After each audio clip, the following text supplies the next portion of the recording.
যে ঘটনা ঘটলো এটাকে কতটা গর্হিত অন্যায় বা অপরাধ বলে পার্থদা আপনারা মনে করছেন এবং কেন করছেন? দেখুন, আমরা খুব কনসার্ন এই ব্যাপারে যে ইডি সিবিআই যে নিরপেক্ষতা, সেই নিরপেক্ষতা নিয়ে বারংবার প্রশ্ন উঠেছে। তাদের অ্যাক্টিভিটিস এবং তাদের বিভিন্ন সময় ভোট আসলেই তাদের বিভিন্ন ধরনের অভিযান এবং পলিটিক্যালি মোটিভেটেড অভিযান, এটা থেকে স্পষ্ট ইডি নিরপেক্ষ নয়, কোথাও তারা কারো দ্বারা পরিচালিত হচ্ছে। এই পরিচালিত হওয়া থেকে 2.5 বছর আগের কোনো মামলা বা তার সঙ্গে লিঙ্ক আছে কি আছে না সেটা তো পরের বিষয়, কিন্তু এই মুহূর্তে প্রতীক জৈন এবং তার সংস্থা আমাদের তৃণমূলের সহযোগী সংস্থা এবং তারা একটা বড় কাজ করছে আমাদের দলের হয়ে এবং দলের আইটি সেগমেন্টটা গোটাটা তারা পরিচালনা করছে। স্বাভাবিকভাবে দলের গুরুত্বপূর্ণ বেশ কিছু নথি প্রতীক জৈনের বাড়ির অফিসে এবং প্রতীক জৈনের সেই আইপ্যাকের অফিসে রয়েছে। তো স্বাভাবিকভাবে সেই তথ্য লোপাট করা উদ্দেশ্য থাকলেও থাকতে পারে, কারণ বিভিন্ন সময় পলিটিক্যালি মোটিভেটেড হয়ে ইডি এই ধরনের কাজ করে। তো সেই নিরিখেই মাননীয় মুখ্যমন্ত্রী মমতা বন্দ্যোপাধ্যায়, তিনি শুধু মুখ্যমন্ত্রী নন, আমাদের দলের সর্বোচ্চ নেত্রী, সর্বভারতীয় তৃণমূল কংগ্রেসের সভানেত্রী। তো আগামী দিনে বিধানসভার যে নির্বাচন, সেই নির্বাচনের গুরুত্বপূর্ণ স্ট্র্যাটেজি বা প্রাথমিক প্রার্থী তালিকা বা এই জাতীয় অনেক বিষয়, সেই বিষয়গুলো প্রতীক জৈনের হেফাজতে রয়েছে। তো স্বাভাবিকভাবে সেখান থেকে সেই তথ্য বকলমে ইডির মধ্য দিয়ে একটা রাজনৈতিক দল যারা বাংলা দখল করতে চাইছে তাদের কাছে পৌঁছে যাওয়ার সম্ভাবনা রয়েছে। এবং সেখান থেকেই কনসার্ন হয়ে সর্বোচ্চ নেত্রী মুখ্যমন্ত্রী মমতা বন্দ্যোপাধ্যায় সেখানে যান এবং দলের সর্বোচ্চ নেত্রী হিসেবে দলের যে ফাইল পত্র সেগুলো তিনি নিয়ে আসেন। এখানে অন্যায় কিছু আছে বলে আমার মনে হয় না। এবং ইডির যে উদ্দেশ্য বারংবার আমরা দেখেছি, ভোট আসলে বিরোধী রাজনৈতিক দলের নেতা নেত্রী সহ তাদের সহযোগী সংস্থাগুলোর উপর যে আক্রমণ শানায়, এটাও তার অন্যথা নয়। প্রতীক জৈন এবং তার অফিসে যে অভিযান, সেটা তারই একটা রাজনৈতিক উদ্দেশ্য প্রণোদিত একটা অংশ বলে আমি অরিন্দমদার কাছে যাই কিছু টেকনিক্যাল জায়গা জানবার জন্য। ইডি যে কাজটা করছে এরা পলিটিক্যাল মোটিভেটেড হয়ে কাজ করছে অরিন্দমদা, তথ্য চুরি করছে এবং তথ্য চুরি হচ্ছে, চুরি করে নিয়ে যাচ্ছে ফাইল। মমতা বন্দ্যোপাধ্যায় বলছেন ওনার বক্তব্য অনুযায়ী আই র্যাং প্রতীক, আমি প্রতীককে ফোন করেছিলাম, এবং পার্থদার বক্তব্য অনুযায়ী দলের সর্বময় নেত্রী হিসাবে ফাইলপত্র বাঁচানোর দায়িত্ব ওনার, উনি গিয়েছিলেন এবং ফাইলপত্র, কাগজ, হার্ড ডিস্ক, ফোন এগুলো উনি বাঁচিয়ে নিয়ে এসছেন।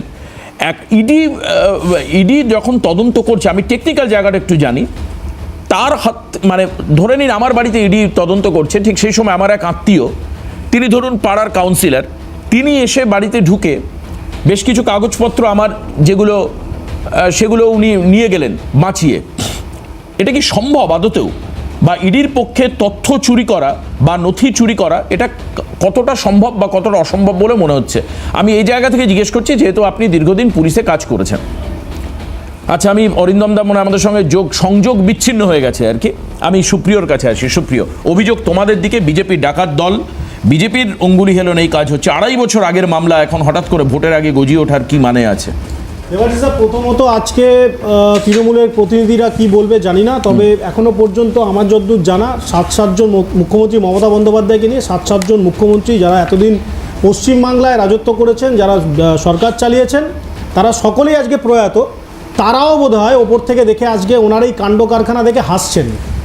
রাজনীতিগতভাবে মতাদর্শ থাকতেই পারে, কিন্তু এর আগেও যারা ছিলেন এই ধরনের নোংরা মানে কর্মকাণ্ড কোনো মুখ্যমন্ত্রী পৃথিবীর ইতিহাসে কোথাও করেছেন বলে আমরা জানি না। তৃণমূল মানেই চোর, এটা তো একটা প্রবাদ বাক্য হয়ে গেছে, কিন্তু তৃণমূল মানে যে চোর এটাকে আজকে এস্টাবলিশমেন্ট দেওয়ার যদি কেউ নায়িকা থেকে থাকেন, তার নাম মুখ্যমন্ত্রী মমতা বন্দ্যোপাধ্যায়। কে প্রতীক জৈন? আজকে যে মামলার কথা এখানে সকলে বলা হচ্ছে, এটা একটা রুটিন ইনভেস্টিগেশন, এবং এই রুটিন ইনভেস্টিগেশনের যে কর্মকাণ্ড সেটা 2.5 বছর আগে হতে পারে, 2 বছর আগে হতে পারে। 10খানা জায়গায় রেড হচ্ছে, তার মধ্যে 4টে দিল্লিতে, 6টি জায়গা পশ্চিমবঙ্গে। আজকে মুখ্যমন্ত্রী যাকে বাঁচানোর জন্য গেছিলেন, তিনি স্টেটমেন্ট দিচ্ছেন তিনি আমাদের দলের একজন। এখানে পার্থবাবু বলছেন তিনি সহকারী একটি সংস্থা। কোনটা সঠিক? 1, 2 হচ্ছে মুখ্যমন্ত্রী একজন সাংবিধানিক প্রধান হয়ে মুখ্যমন্ত্রী আইনকে কিভাবে নিজের হাতে তুলে নিতে পারে একটু বলতে পারেন? আমি মনে করি এখানে যিনি অফিসার আছেন তিনি বলবেন, আমি একজন আইনজ্ঞ হিসাবে এটুকু বলতে পারি, বিএনএসএ 221। সুপ্রিয়, তোমায় একটু থামাবো, অনিচ্ছাকৃতভাবেই থামাচ্ছি, কারণ উদ্ভূত ঘটনা তোমাকে আজকে আপডেট একটু নিতেই হবে মাঝে মধ্যে। আমরা দেখতে পাচ্ছি তৃণমূল কর্মী সমর্থকেরা যে বিক্ষোভ করছে সল্টলেক সেক্টর 5-এ, একবার সেই ছবি দেখাই আপনাদের, দেখুন।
বিজেপি অমিত শাহ দালাল, এই যে চোর যাচ্ছে এবং যে স্লোগান চলছে জয় বাংলা স্লোগান আপনারা শুনলেন, এটা হচ্ছে সল্টলেকের ছবি। কেউ উপরে, আমি বলবো যে আমাদের লোকেশন যায় একটু প্লিজ দিতে, নাহলে অনেকে চট করে এটা বাংলাদেশের ছবি বলে ভাবতে পারে, ঠিক যেভাবে বাংলাদেশে অ্যাজিটেশন হয়েছিল সেই ছবি ভাবতে পারেন অনেকে, যে বিডিআরের লোকেরা দাঁড়িয়ে রয়েছে আর বাংলাদেশের আরেক দল চিৎকার করছে খোদ কলকাতার ছবি, এটা সল্টলেকের ছবি।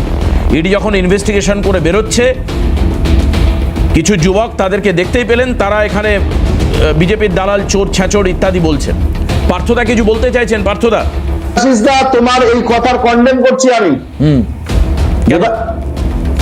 দেবাশিসদা, তোমার এই কথার আমি কন্ডেম করছি। তুমি এটা প্লিজ এটা উজ্জ্বল করো যে বাংলাদেশের ছবির সঙ্গে তুলনা করার চেষ্টা করছে, এটা অত্যন্ত দুর্ভাগ্যজনক।